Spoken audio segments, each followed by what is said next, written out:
안녕하십니까.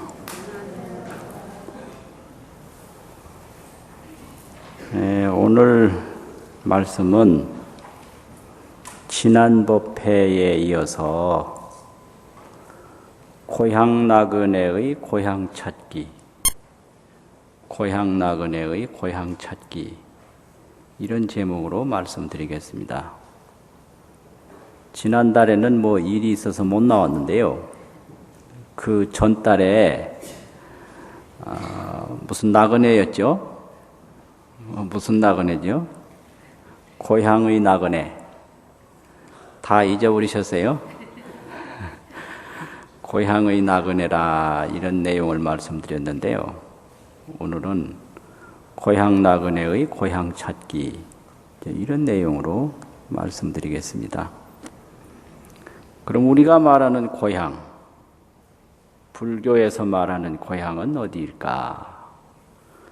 흔히 우리가 하는 말로 모든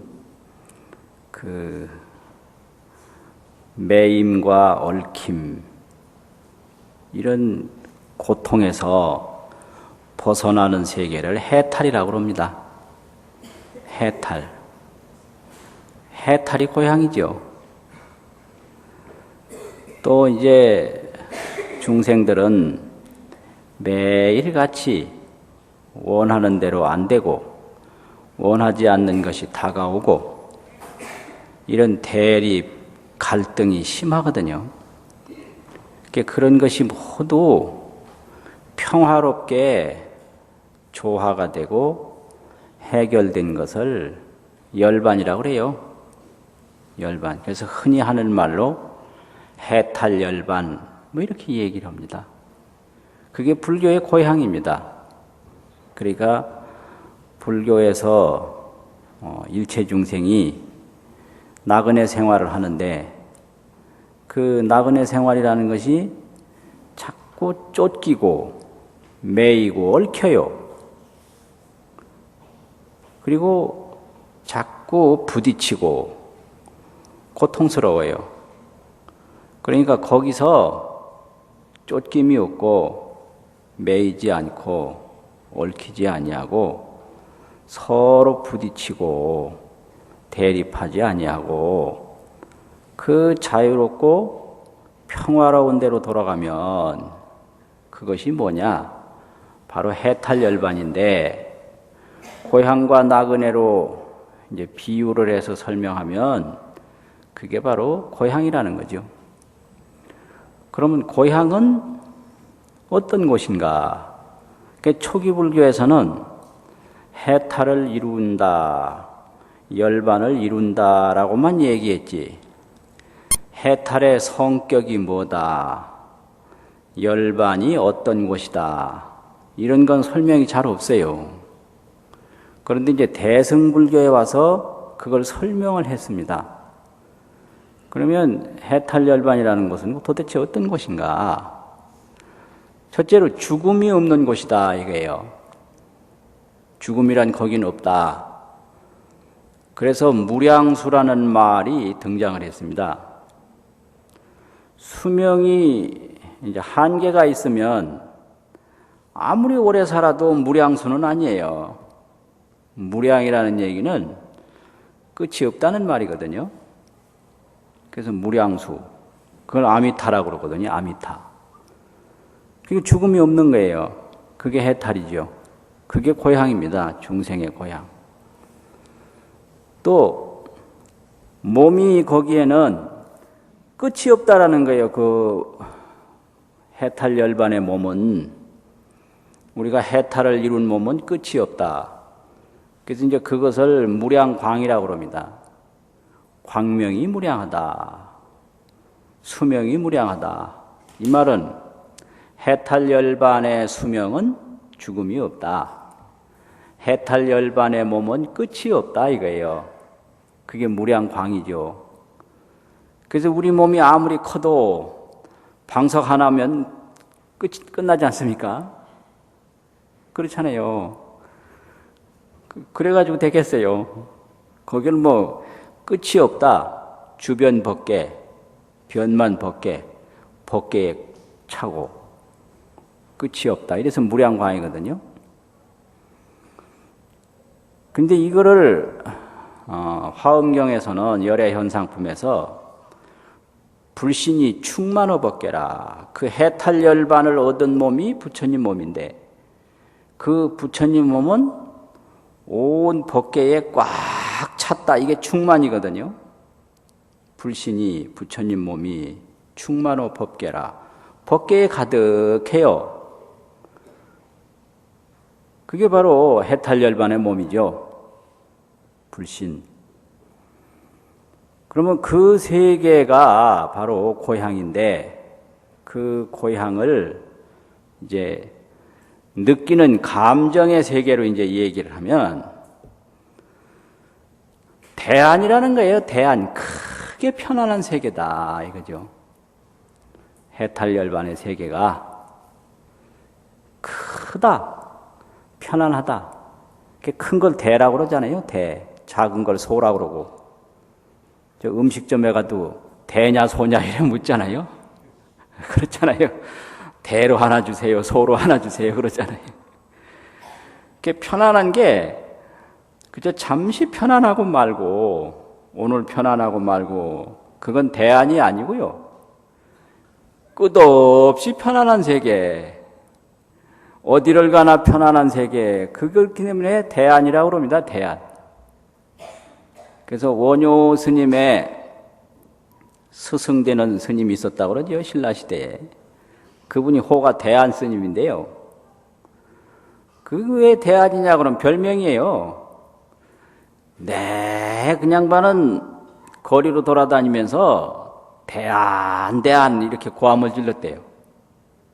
그게 뭔 말이냐면 그게 메시지인데요. 대안의 세계가 있다라는 거죠. 그러니까 대안의 세계를 봐라. 대안을 느껴라. 이 대안을 전해주기 위해서 그렇게 대안 돌아다니. 그런 게 많아요. 법화경에는 또 상불경 보살이라고 있는데 이 사람은 보는 사람마다 나는 당신을 가벼이 여기지 않습니다. 그래서 가벼이 여기지 않는다는 게 불경이거든요. 불경. 안 한다라는 불자고 가벼울 경자가 있어요. 노상 그 말만 하고 다니니까 다른 사람이 저 사람은 상불경이다. 노상 항상 보는 사람마다 가벼이 여기지 않는다고 그러니까 상불경이다. 이런 이제 호가 났거든요. 그게 이제 뭐냐면 그 사람에게 존중의 메시지를 전해준 거예요. 인간이 존중스럽다.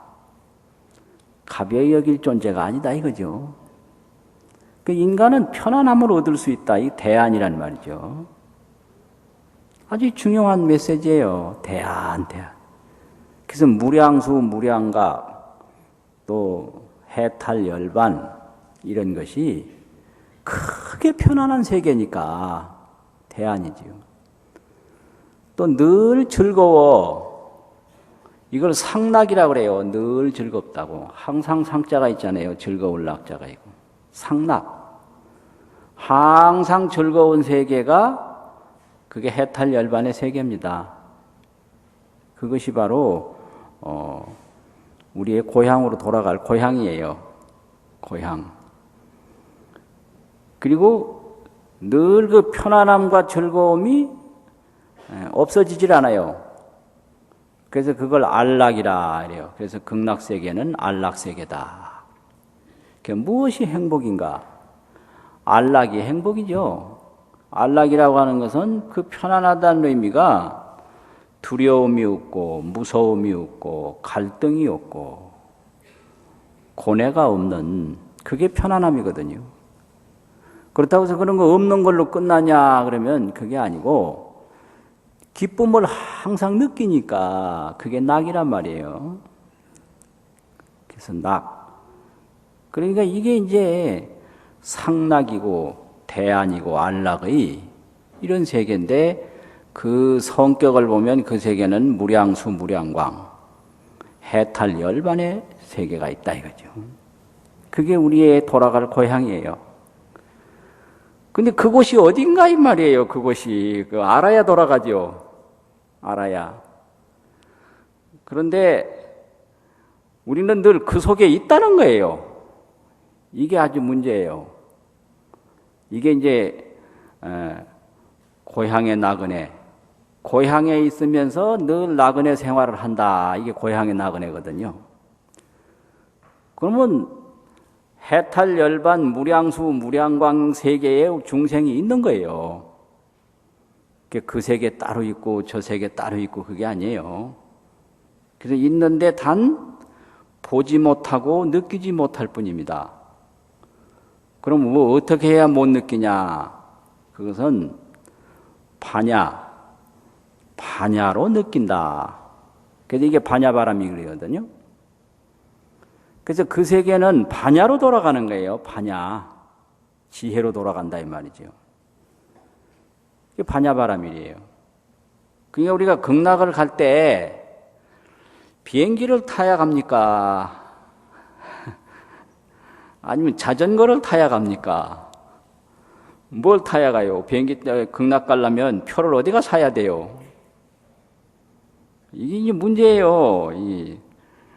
그 비행기 이제 극락 가는 비행기표 하나 가서 여행사나 어디 항공사에 가서 살라고 그러면 안 팝니다. 안 팔어. 그럼 가긴 가야 되겠는데 어떻게 수속을 밟아요?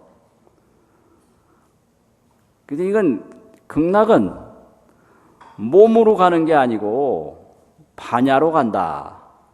그래서 반야바라밀이에요.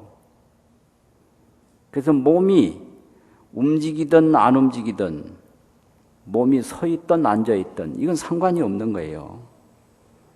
반야로 간다 이 말이죠.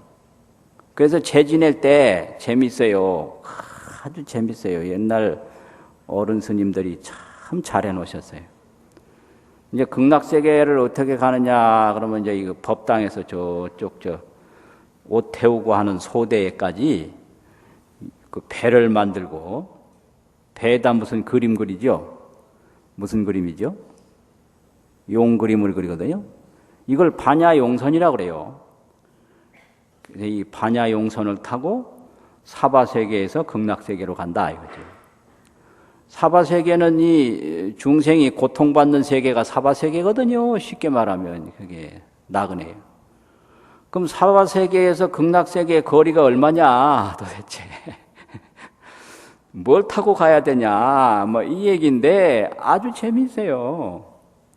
중생이 한 생각 어두워지면 사바세계고 한 생각 밝아지면 극락세계인 거예요. 이게 망상과 반야 요 차이입니다. 이게 무명과 반야. 무명이라는 말 많이 하잖아요. 망상이에요. 망상, 망념. 그래서 망념이 일어나면 사바세계고 이제 반야 지혜가 나타나면 극락세계인 거예요. 그러니까 이제 그 극락세계 가려면 반야 용선을 타고 간다 이래 된 거예요.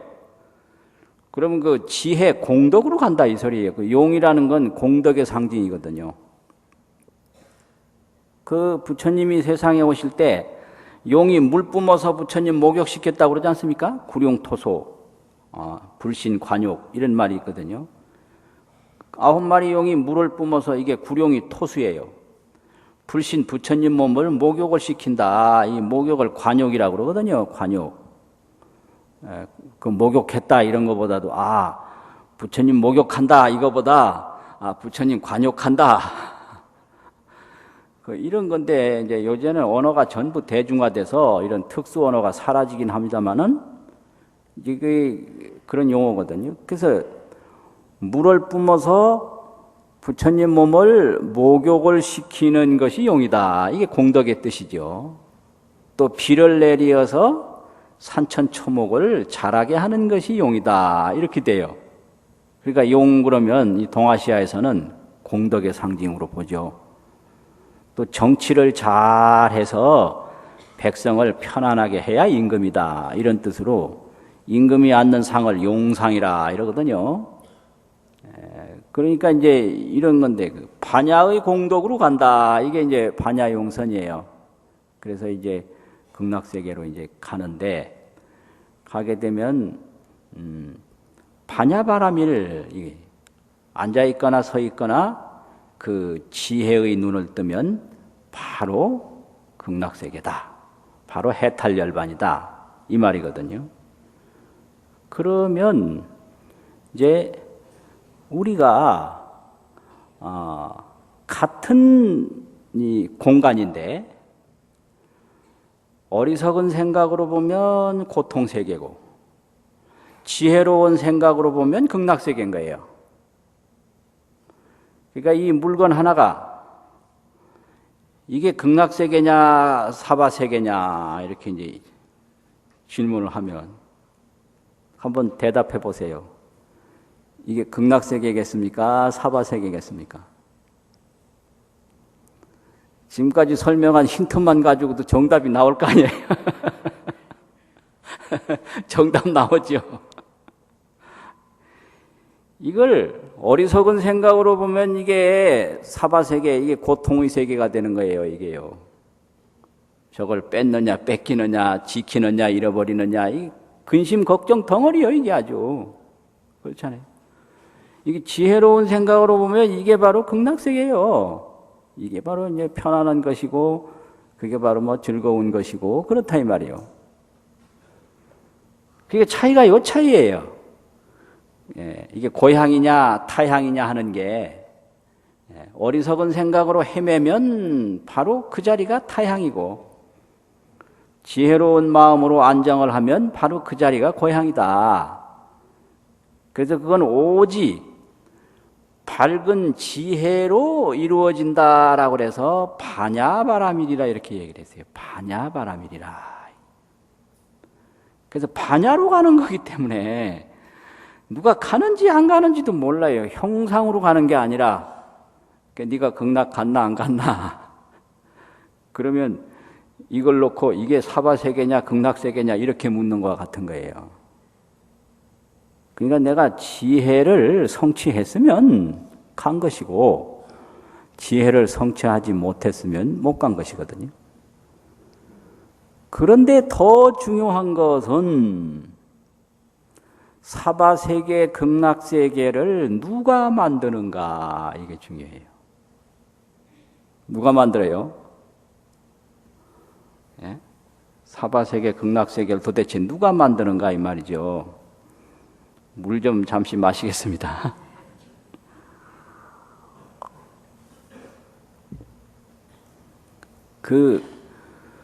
우리 본마음이 만들거든요.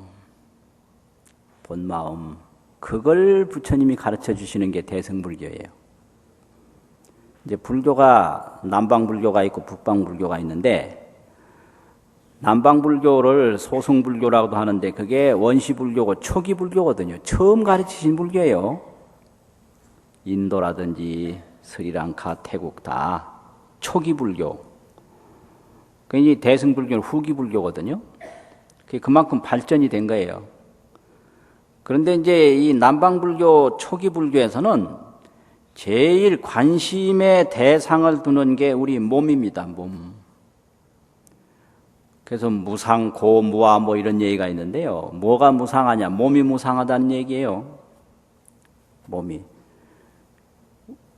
이게 이제 왜 무상하냐? 변하고 바뀐다는 뜻이죠. 변혁법이라고. 우리가 태어날 땐 이 모습이 아니었거든요. 그렇죠. 어머니 아버지가 물려줬는데 이게 우리 홀로 태어난 게 절대 아니고요. 어머니 아버지가 물려줘서 태어난 거죠. 그런데 어머니 아버지가 이런 몸을 물려줬느냐 그게 아니고요. 아주 조그마한 몸을 물려준 거예요. 그럼 어째서 이런 몸이 됐나? 이거는 어머니 아버지가 이렇게 만들어준 게 아니고 이거 순전히 내가 만든 거예요. 이거는 바탕만 물려주고 내가 운동을 어떻게 했느냐, 어떻게 밥을 먹었느냐, 어떻게 일을 했느냐에 따라서 몸의 형체가 형성되기 시작하는 거죠. 그래서 모든 사람들의 몸은 자기 생활의 결과물입니다. 자기 생활의 결과물이에요. 그래서 이 몸이라는 게 수시로 만들어져 가는 거지 고정되어 있는 건 절대 아닙니다. 어떤 사람은 뭐 허리가 굽었다 그러는데 그냥 굽은 게 아니에요. 다 이 굽도록 생활을 했기 때문에 굽은 거거든요. 내가 아주 허리 굽은 걸로 어릴 때부터 유명했거든요. 그게 그냥 운동은 전혀 안 했어요. 전혀. 어릴 때부터 서당에 가서 글만 읽었지 맨손 체주 한 해도 안 했어요. 무슨 일반 학생이 대한민국 학생이 할 수 있는 운동 기본적인 거 전혀 안 했어요. 아주 특이한 삶을 산 사람이에요. 아주. 그래서 그냥 태어나서 그냥 아이들하고 왔다 갔다 한 거 외에는 서당에 가서 글 읽은 거 그게 내 삶에 거의 다니까 책상에 책걸상에 앉아서 글을 안 읽지 않습니까? 좌식 책상에 앉아서 글을 읽어 앉아서 이렇게 내려다보고 글을 읽으니까 자연히 그 생활이 반복되다 보면 허리는 굽을 수밖에 없는 거예요. 근데 요즘에 허리 피는 것도 있거든요. 펴요. 요가원 같은 데 가면 허리를 펴도록 딱 나무 형체로 깎아서 이게 해놓습니다. 거기서 몇 시간씩 누워서 운동을 하면 몇 달만 하면 금방 펴져요. 나도 자신 있어요.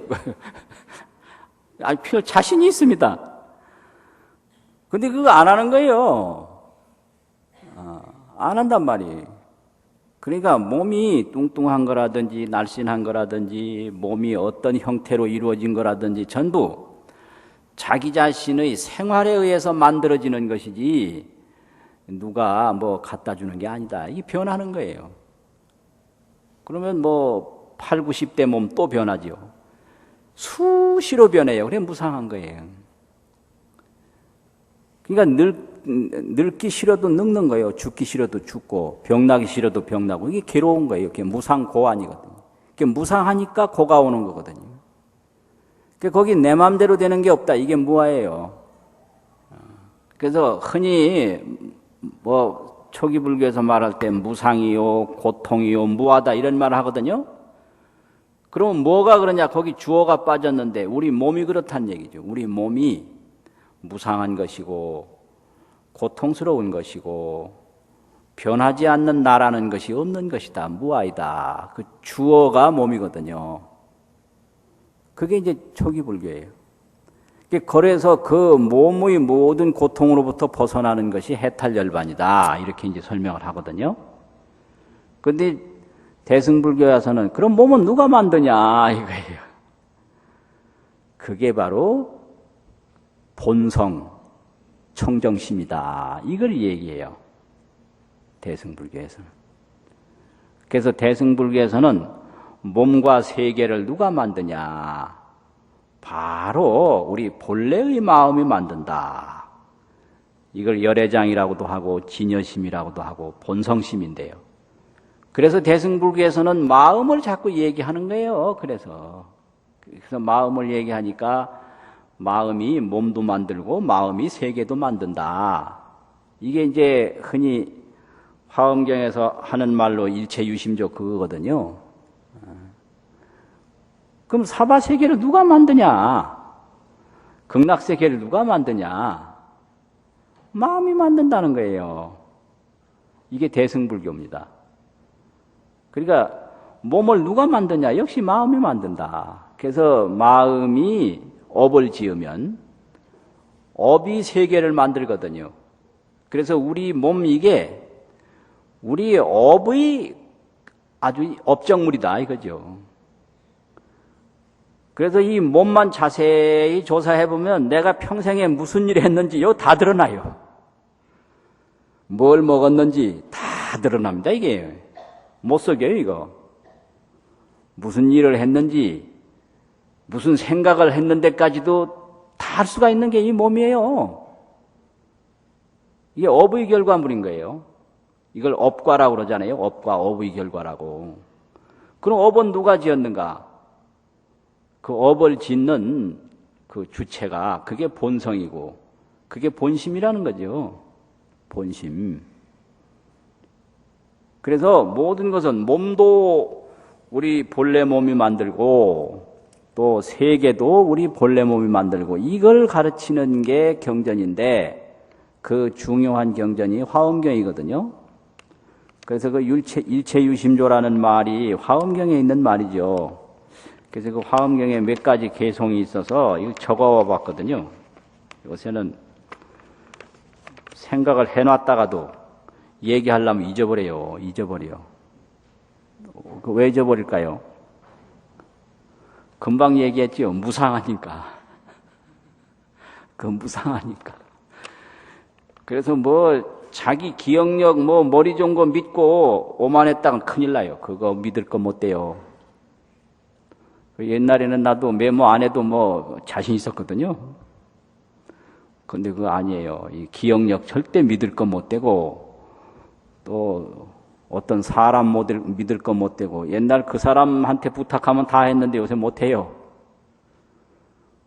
그러니까 역시 믿을 거 못 된다. 뭘 믿어야 되나?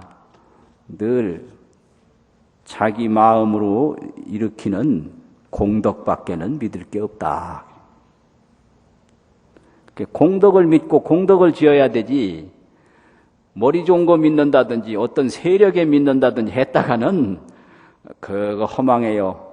절대로 허망한 거예요. 이게 본래 얘기가 아니죠. 지금 얘기가 지금 약간 옆으로 간 거죠. 근데 그 화엄경에 그 80권 화엄경에 39품이 있는데 거기에 이제 그 마음 얘기에 제일 중요한 데가 20번째 제20의 야마궁중 개찬품이라고 있어요. 야마궁중 개찬품. 거기 보면 기가 막혀요. 아주. 틱납탄 그 스님도 이 야마궁중 개찬품을 굉장히 주목했더라고요. 그거 하나만 이해하면 불교 다 이해하는 거예요. 그 정도로 그 야마궁중 개찬품이 중요합니다. 그런데 거기에 이제 일체유심조라는 개송만 있는 게 아니고 다른 개송, 아주 재미있는 개송이 있는데, 심여 공화사, 마음은 그림 그리는 화가와 같다. 심여 공화사, 공화라는 게 공업이라는 공자하고 그림 화자인데요. 그림을 만드는 전문가와 같다. 그래서 능화 재세간, 능히 모든 세상 일을 다 그려낸다는 거죠. 오온이 실종생, 오온이라는 게 우리 몸이거든요. 색수상행시 오온 아닙니까? 이 오온이 다 마음으로부터 나온 것이다. 무법이 보죠. 어떤 것도 만들지 않는 것이 없다. 이런 말씀이 있고요. 또 약인이 지심행 보조 재세간, 어떤 사람이 이 마음이 모든 세간을 만들어내는 줄을 안다면은 시인즉견불, 이 사람은 바로 부처님을 진견하는 것이다. 요불 진실성, 부처님의 진실성을 아는 것이다. 이제 그게 제일 중요한 게, 마음이 모든 것을 만들어내는 줄을 알아야 되는데 이거를 모르는 거예요. 맨날 만들어내지만 만들어내는 줄을 모르는 거예요. 그래서 마음이 모든 걸 만들어내는 줄을 안다면 이 사람은 바로 부처님을 보는 것이다. 부처님을 뵙는 것이다 이거죠. 요불 진실성이라 부처님의 진실성을 바로 아는 것이다. 그래서 약인요교지 삼세일체불, 어떤 사람이 삼세일체불을 알려고 하면 응관법계성 일체유심조, 이 모든 법계의 성격을 봐라. 모든 건 마음이 만든다. 이 얘기인데요. 이게 참 문제예요. 또 한 번 볼게요. 이게 뭐예요? 이게요. 이게 뭐예요, 이게요? 뭐 그릇이죠, 이게요. 또 덮는 거죠. 그렇게 보시잖아요. 그런데 요것만 아는 거예요. 그럼 이게 뭐냐? 이게 여러분들의 마음입니다. 이게요. 요걸 모르는 거예요. 이게 여러분들의 마음이에요. 그것만 확실히 알면 성불하는 거예요. 거기서 속아버려. 만날 자기 마음을 자기가 모르는 거예요. 사람을 만나도 만나는 사람의 마음이고요. 물을 만나도 만나는 사람의 마음이고 산을 만나도 만나는 사람의 마음인 거예요. 그런데 그게 마음인 줄 모르고 마음 밖에 저 다른 데서 온 걸로 안다 이거지. 그러니까 지혜 있는 사람은 심의 무법이라 어려운 얘기인데 지혜 있는 사람은 마음 밖에 법이 없다. 법이라는 건 물질이에요. 마음 밖에 존재가 없다. 이걸 깨닫는 게 깨달음이에요. 그런데 어리석은 사람은 모든 존재가 자기와는 상관없이 마음 밖에 있다. 심의 유법이라 요건 미혹한 거예요. 심의 유법, 마음 밖에 세계가 있다라고 보는 것은 어리석은 거, 미혹한 것이고 심의 무법, 마음 밖에 세계가 없다라고 보는 것은 이건 깨달은 거예요. 이 차이예요, 이게요. 그러니까 무엇을 봐도 자기 마음으로 보는 거예요, 그게요. 무엇을 들어도 자기 마음으로 듣는 거예요. 그러니까 어디를 가나 자기 마음밖에는 볼 수가 없어요. 자기 마음만큼밖에 못 본다. 무엇을 들어도 자기 마음만큼밖에는 못 듣는다 이거죠. 이게 아주 핵심인데요. 이게 아주 중요한 거예요. 그래서 야 저거 좋다. 정말로 좋아서 좋다고 했을까요? 보는 사람의 마음으로 좋게 느낀 거예요. 야 저거 싫다. 정말 싫을까요 그게? 보는 사람의 마음으로 싫게 느낀 거예요. 그래서 요런 거를 경허 큰 스님은 자벌레다가 비유를 했는데요. 여기 연세 많이 드신 분 자벌레 보신 적 있어요? 자벌레가 이거 재밌어요. 머리 부분하고 꼬리 부분하고 발이 있는데요. 움직이려면 이게 번쩍 들어서 이제 머리 부분을 먼저 옮기고 그 다음에 꼬리 부분을 머리 부분하게 바짝 갖다 대거든요. 예. 그러면 이제 그만큼 자기 그 몸 길이만큼 움직인 거예요. 그리고 머리 부분을 또 번쩍 들어서 쭉 펴서 앞을 대고 그 다음에 또 꼬리 부분 들어서 또 머리 부분에다가 딱 갖다 대면 딱딱 이렇게 움직인다고. 이게 자벌레라고. 그러니까 이 자벌레가 아무리 몸을 펴서 앞으로 나아가 봤댔자 자기 몸 길이만큼밖에는 못 나가는 거예요. 중생이 아무리 뭘 보고 들어봤댔자 자기 생각만큼밖에는 못 보고 못 듣는 거예요. 문제가 여기에 있는 거죠. 그러면 이게 어째서 그러냐? 이것이 이제 그 사람의 몸이 본성신이 있고 그 불신이라고 그래요. 이게 무량수 몸이고 무량광 몸이고 그래요. 안락한 몸이고 이게 본성의 몸, 이게 고향의 몸입니다. 본성의 몸이 그게 고향의 몸인데요.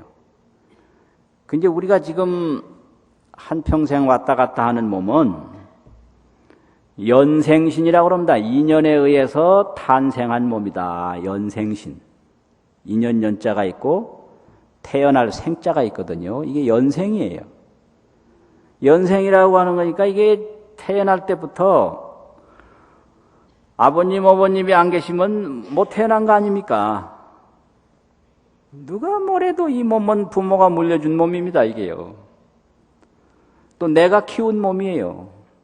그래서 부모가 물려줘서 내가 키운 몸이다, 이거죠. 이 연생이에요. 근데 이 한 몸이 지금까지 부지하기 위해서는 모든 인연이 다 필요했습니다. 먹지 않았으면 안 될 거 아닙니까? 마시지 않으면 안 되고 잠 안 자면 안 되고 안 입어도 안 되고 계속 먹고 입고 자고 움직이고 이런 거 숨 안 쉬고 숨 쉬고 이거 아니면 안 되는 거예요. 이거는 이게 연생이거든요. 연생. 그런데 이 몸이 생기든 사라지든 상관없이 본성신이 있다 이거예요. 그게 무량수, 무량광, 해탈, 열반, 안락, 대안, 상락 이거라는 거죠. 그래서 그 무량수, 무량광의 몸으로 이 몸을 보면 이 몸이 그대로가 무량수, 무량광이라는 거예요. 그래서 고향이 어디냐? 가는 데마다 고향이다. 그래서 고향의 나그네가 고향을 찾으려면 사물을 생각으로 보지 말고 지혜로 보면 된다 이거예요. 이걸 생각으로 보면 그릇으로만 보는데요. 이걸 지혜로 보면 이게 무량광이에요. 이게요. 차이가 여기에 있는 거예요. 그래서 고향 나그네 고향 찾기는 지혜로 돌아가면 가는 곳마다 고향이다. 이거지. 그게 우리가 고향에 앉아 있는 거예요. 근데 생각으로 보기 때문에 고향을 못 볼 뿐이에요. 그래서 지혜로 보면 죽는 몸 그대로가 죽지 않는 본성신이고 움직이는 몸 그대로가 움직이지 않는 본성신인데 중생들은 생각으로만 보니까 그 본성의 몸은 보지 못하고 연생의 몸, 인연으로 태어났다가 인연으로 죽어가는 몸만 본다 이거죠. 그래서 재밌어요. 이게 뭐냐 그러면 이게 뭐죠? 종이죠. 요것만 보는 거예요. 이게 뭐냐? 이게 여러분들의 마음입니다. 마음. 그 모르지요, 마음인 거는. 예. 이 마음인 거예요. 그래서 이게 뭐냐? 그러면 이거는 무상한 것이다. 그런데 이게 뭐냐? 그럼 이게 바로 무량수예요. 무량수. 그러니까 생로병사 그 자체가 지혜로 보면 무량수, 무량광인 거예요. 이게 반야바라밀입니다. 그래서 이걸 반야바라밀로 느끼는 순간에 가는 데마다 고향인 거예요. 가는 데마다. 그래서 반야바라밀 이런 이제 하는 거거든요. 그거 참 재미있고 묘한 건데 이게 맨날 속는 게 바로 그거예요. 자기 마음을 자기가 모르는 거예요. 그래서 스스로 나쁘다라고 하고 그 나쁘다라는 게 자기 마음이에요. 스스로 좋다라고 그러고 좋다라는 게 자기 마음이거든요. 이런 문제. 그래서 이걸 자기 마음을 자기가 모르니 이제 거기서 이제 다른 걸로 알고 애정이 생겨버려요. 좋아하고 싫어하는 마음이 생겨버려요. 이게 아주 중요해요. 그건 뭐와 같으냐면 꿈인데 꿈을 누가 만들었어요? 꿈. 꿈에 막 좋은 것도 있고 나쁜 것도 있고 있지 않습니까? 그럼 꿈 안에 좋은 거는 극락세계, 나쁜 거는 이제 사바세계. 그럼 누가 만들었어요? 꿈속의 극락세계와 사바세계를. 그건 꿈꾼 사람이 만들었거든요. 꿈꾼 사람이. 그러면 그 꿈속에서 이건 나쁜 거를 느끼면서 이건 내가 만든 거다. 이게 바로 내 마음이다. 꿈에도 몰라요, 그거는. 그건 꿈에도 모르는 거예요, 그거는. 그래서 우리가 막 고통받으면서 이게 내가 만든 거다. 꿈에도 모르는 거예요. 절대 알 수가 없어요.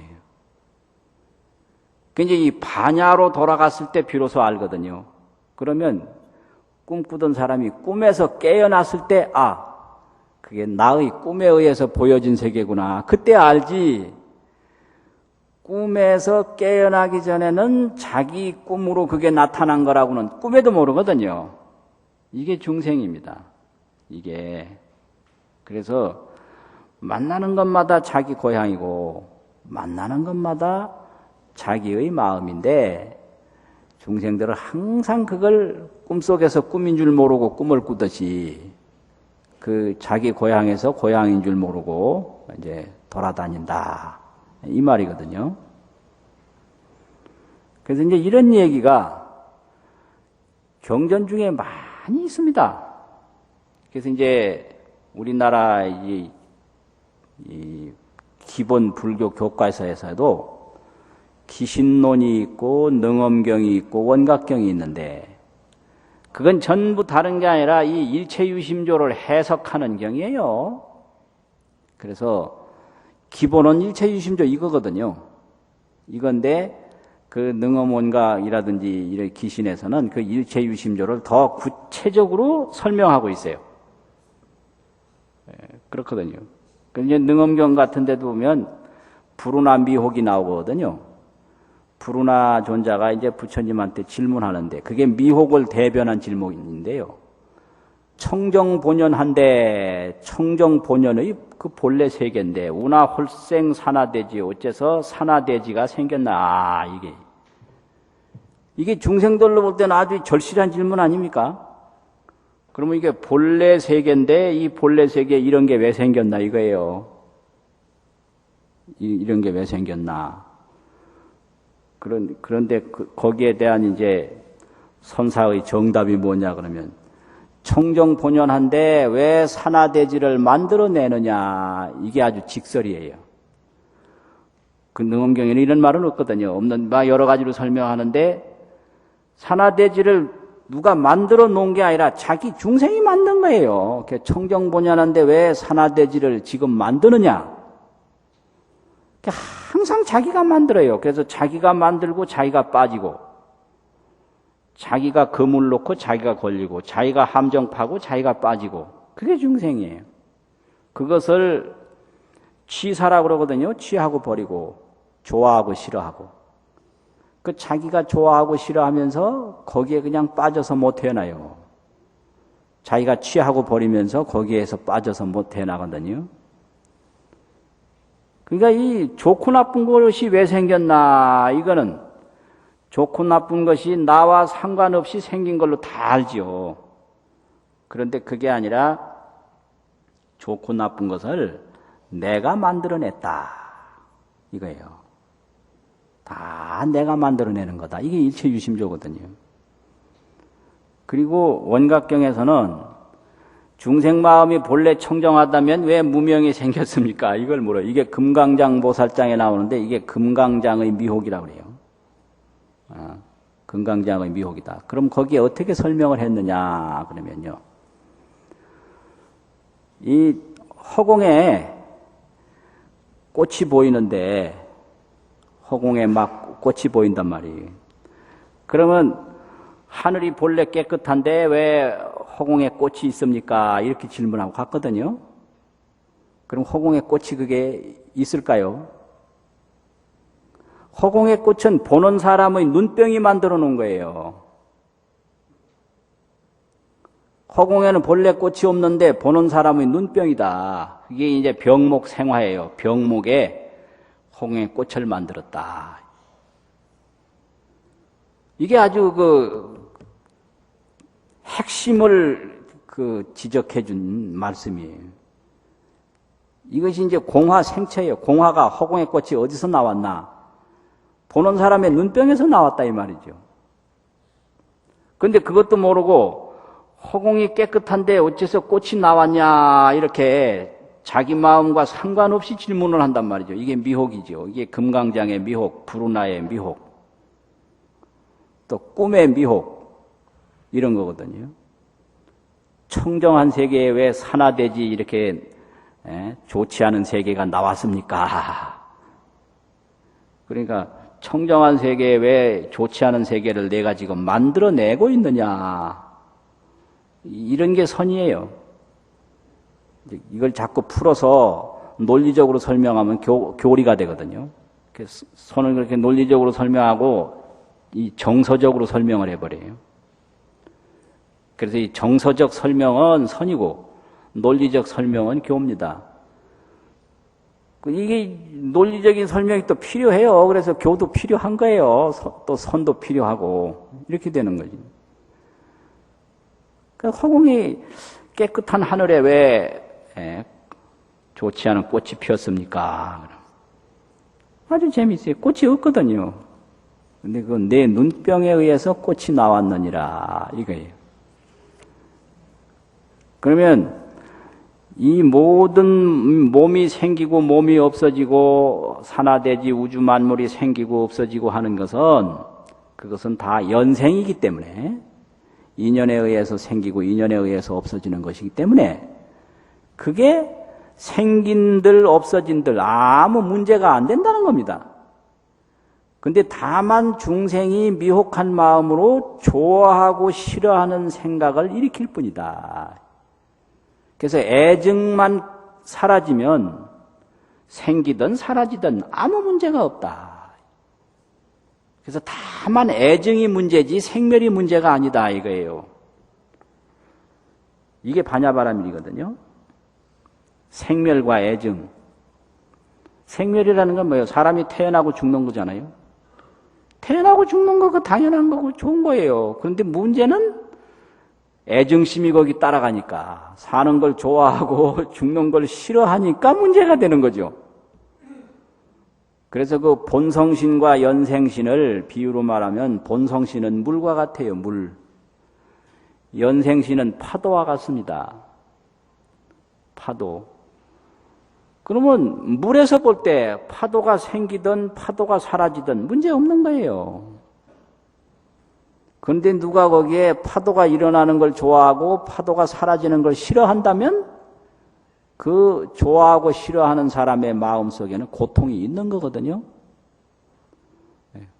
그 애증이 문제가 되는 거지 생멸이 문제가 되는 게 아니다. 이게. 아이고 어때요? 뭐 나기도 하고 죽기도 하고 재밌잖아요. 그런데 뭐 죽겠다 그러고 뭐 싫다 그러고 이런 거예요. 그래서 지혜가 아주 높아지면요. 싫은 게 없어져야 돼요. 싫은 게. 그래서 그걸 신성한 예스라고 그러는데요. 신성한 예스. 아주 철학적으로 예스. 이게 신성한 예스예요. 아주 우주와 만물을 달관해서 예스. 노가 없는 거예요. 요즘엔 전부 자기 개성을 살려야 한다고 무조건 노야, 노. 이게 미숙한 거예요. 노가 많을수록 미숙한 정신이에요. 아주 이게 통찰력이 깊고, 오랜 시간을 꿰뚫어 보면 다 포용이 되는 거죠. 그래서 우리말로 하면은, 좋아. 괜찮아. 이게 많은 사람일수록 이 정신세계가 높은 사람이에요. 그 높은 정신세계에서 보면 좋은 게 많거든요. 괜찮은 게 많아요. 그러니까 물이라고 하는 그 원리를 훤히 알고 나면 파도가 일어나든 사라지든 별 문제가 없다는 얘기죠. 그래서 이걸 본성신에서 연생신을 볼 때 연생을 하든 연멸을 하든 인연으로 태어나든 인연으로 사라지든 전혀 문제가 없다. 이 세계가 고향이에요. 이 세계가. 그럼 어떤 세계가 이 세계냐? 모두가 이 세계라는 거죠. 모두가. 그래서 고향 나그네가 고향을 찾으려면 생각으로 좋아하고 싫어하고 막 쫓고 쫓기고 이런 일만 반복하면 영원히 안 되고요. 자꾸 이제 생각을 가라앉혀서 지혜로 깊이 보면 일순간에도 볼 수 있고 어느 때나 다 볼 수가 있다. 이게 고향 나그네의 고향 찾기거든요. 그래서 경도 읽고 이게 다 고향 찾는 방법이에요. 기도하고 반야심경에 조견 오온계공이라고 있지 않습니까? 이게 바로 고향 소식이에요.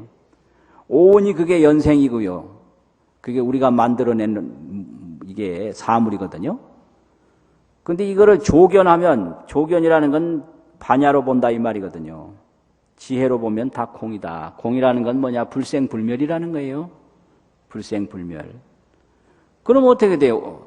도일체고액 아닙니까? 결계고가. 고통과 모든 그 어려움은 사라져버리는 거예요. 이게 도일체고액이거든요. 이런 얘기예요. 그러니까 이게 바로 고향 나간 애가 고향 찾는 거거든요. 이렇게 찾다 보면 어떻게 되느냐? 아, 우리가 본래 이 자리에 있었네. 이렇게 되는 거예요. 우리가 고향을 떠난 지가 전혀 없네. 이렇게 되는 거예요. 그래서 꿈꾸던 나간 애가 꿈에 떼깨로, 아, 내가 본래 여기 있던 곳이네. 이게 꿈에 막 돌아다니고 쫓기고 하던 건 없는 거예요. 아, 그래서, 아, 깨닫고 나니까 뭐가 어떻더라. 그 한결같이 나오는 얘기가 있거든요. 그, 경덕 전동록이라는 책이 있는데요. 그 경덕 전동록에 보면, 그 두 번째 권에 그게 10권인데, 두 번째, 아니 30권인데 10책으로 만들고, 그런데 둘째 권에 보면은 그 삽삼조사라고 그래가지고요. 인도서부터 중국에까지 조사가 33분으로 나와요. 그래서 서천 28조, 동토 6조 그러면은 34명인데, 달마대사는 이제 인도에는 28조고, 이 중국에는 초조거든요. 그래서 이제 전부 보면은 이제 33명의 조사가 있다. 이래서 이거를 33조사인데 줄여서 삽삼조사라고 그러거든요. 근데 이제 삽삼조사 중에 17번째 조사가 있어요. 17번째가 이제 승가란제라고 하는 조사인데, 승가란제가 이제 가야사라고 하는 제자한테 법을 물려줘요. 근데 그 가야사하고 승가란제하고 대화가 있습니다. 그게 무슨 대화냐 그러니까, 바람이 부니까 풍경이 움직여요. 풍경이. 그걸 거기서는 풍경이라고 안 하고 동령이라고 그러죠. 동이라는 동자하고 방울령자가 있거든요. 그 동령이 바로 풍경이에요. 그래서 이제 풍경이 왔다 갔다 움직일 거 아니까, 바람 부니까. 그러니까 그 승가란제가 자기 제자 가야사 보고 물어요. 저 바람이 움직이는 것이냐, 풍성, 동성, 저게 바람 소리냐, 방울 소리냐. 그럼 대답이 어찌 나왔을까요? 그러니까 아니다. 저건 바람 소리도 아니고 방울 소리도 아니다. 바로 내 마음의 소리다. 비풍, 비영, 자심, 유유, 자심령. 그런 대화가 있어요. 이게 바로 이 불교를 뭐 말이나 책을 통해서 가르쳐 주는 게 아니라 이 생활 속에서 그대로 가르쳐 주는 거예요. 그게 바로 선지식입니다, 그게. 그 선지식이 책 펴놓고 뭐 책이나 설명해 주고 그거 아니거든요. 야, 지금 이제 풍경 소리가 쩔렁쩔렁 날 거 아니에요. 저게 바람 소리냐, 풍경 소리냐. 그러니까 제자가 딱 대답하는 거야. 아, 저 바람 소리도 아니고 풍경 소리도 아니고 내 마음 소리다. 거기서 그냥 법을 물려준 거예요. 그런데 이 얘기가 이제 33조사, 이제 본래 17조에도 있던 얘기인데 33조사 6조 해능대사 때 또 나오거든요. 번동, 푼동, 깃발이 움직이는 거냐, 바람이 움직이는 거냐. 아니요, 불시 번동, 불시 풍동, 인자 심동, 그대의 마음이 움직이는 거다. 이렇게 되거든요. 이게 2번 이상 계속 나오고 일체유심조라는 게 이게 생활 속에서 계속 나와요, 이게요. 나오는데 이제 보통 사람들이 6조 해능선사에 바람 움직인다, 깃발 움직인다, 이거는 다 아는데 그 제17조 승가란제에 바람이 움직이느냐, 풍경이 움직이느냐, 풍경소리냐, 바람소리냐, 이 선 잘 몰라요. 그건 잘 안 알려져 있어요. 그래서 그 6조 해능대사에 때 처음 나온 게 아니고 새로운 게 아니다. 그런 대화 사례가 이런 거죠. 근데 이거는 뭐냐면요. 아주 중요한 게 있어요. 여러분들이 지금 여기 앉아서 뭐라고 얘기하는 이 사람 모습 보이죠? 이게 무슨 모습인지 아세요? 아까 뭐라고 그랬죠, 내가? 뭐라고 그랬어요? 아까 얘기한 걸로 설명하면 뭐가 되는 거예요? 여러분들의 마음이에요, 이게요. 이게 마음이에요. 여러분들 마음이에요. 그런데 순간적으로 속는 거예요. 그럼 누가 뭐라 그러면 순간적으로 기분 나쁘잖아요. 그 기분 나쁜 게 그게 듣는 사람의 마음이에요. 또 누가 뭐라 하면 순간적으로 기분 좋은 때 있거든요. 근데 그게 듣는 사람의 그 마음인 줄을 모르는 거예요. 그래서 자기 마음이고 자기 마음이 좋아하고 자기 마음이 싫어하는 것을 까맣게 모르고 그냥 좋아하고 싫어하고 좋아하고 싫어하고 윤회를 끊임없이 되풀이하는 거예요. 그러니까 항상 애정에 끌려다니는 거죠. 그 누가 끌고 가서 끌려다니느냐? 자기의 좋아하고 싫어하는 감정에 빠져서 못 나오는 거예요. 그러려면은 관찰해야 돼요. 조견오온을 해야 된다. 살펴봐야 돼요. 그래서 내가 싫어하는 마음이 생겨도 무조건 싫어하지 말고 싫어하는 마음을 살펴보면 그 뭐가 보이거든요. 좋아하는 마음이 생겨도 무조건 가서 좋아하지 말고 좋아하는 마음을 살펴보면 거기서 뭔가를 얻을 수가 있어요. 그러면은 이 몸까지 다 내 마음의 그림자라는 거, 우주 만물이 다 내 마음의 그림자라는 것을 알게 돼요. 마지막으로 전에도 한번 얘기를 했는지 요새 기억력이 없어가지고 그 한용운 스님 임해 침묵에 임에 대한 얘기 지난 시간에 했나요? 했어요? 했어도 한 번 더 들으세요. 그 임해 침묵의 서문을 군말이라고 그랬거든요. 군말이라는 게 쓸데없는 말이다 이거죠. 그래서 님만 님이 아니라 기리는 것은 다 님이다 이렇게 시작하잖아요. 근데 그 밑에 가면 무슨 말이 있느냐면 너에게도 님이 있느냐 이 반문을 해요. 너에게도 님이 있느냐. 있다면 님이 아니라 너의 그림자니라 이 말이 있어요. 이게 아주 핵심이에요. 그럼 너라는 건 뭔가 님을 그리워하는 모든 사람이에요. 그런데 너에게도 님이 있느냐? 있다면 님이 아니라 너의 그림자니라. 그림자라는 게 뭐예요? 자기 마음이죠. 자기 마음. 그거예요. 그 다 님을 가지고 사는데 그 님이라는 게 다 자기 마음입니다. 그러니까 자기 그림자입니다. 그런 거를 확실히 보게 되면 애정에서 벗어나고요. 애정에서 벗어나면 상락안락이 되는 거예요. 그러면 그게 바로 고향 아닙니까? 마치겠습니다.